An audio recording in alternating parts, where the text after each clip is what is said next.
স্কুলের এক হেডমাস্টার বাচ্চাদের লেখাপড়া না করিয়ে ক্লাস 9-10 বাচ্চাদেরকে টার্গেট করে, তাদেরকে ব্ল্যাকমেল করে, জোরজবস্তি করে বিয়ে করে। প্রথমে একটি মেয়েকে জোরজবস্তি করে বিয়ে করে, তারপরে দ্বিতীয়বার একটি মেয়েকে বিয়ে করে, তৃতীয়বার আরেকটি মেয়েকে অপহরণ করে বিয়ে করে।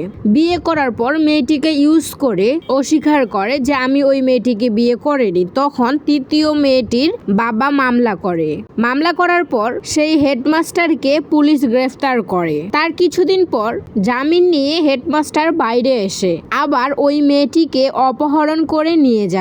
তখন সেই মেয়েটির বাবা বলে, আমার মেয়েটিকে আবার জোরজবস্তি করে তুলে নিয়ে গেছে। তারা বড়লোক, তার টাকা আছে, তার লোকজন আছে, আমার তো কিছুই নেই, আমি একজন বাবা হয়ে এখন আর কি করব।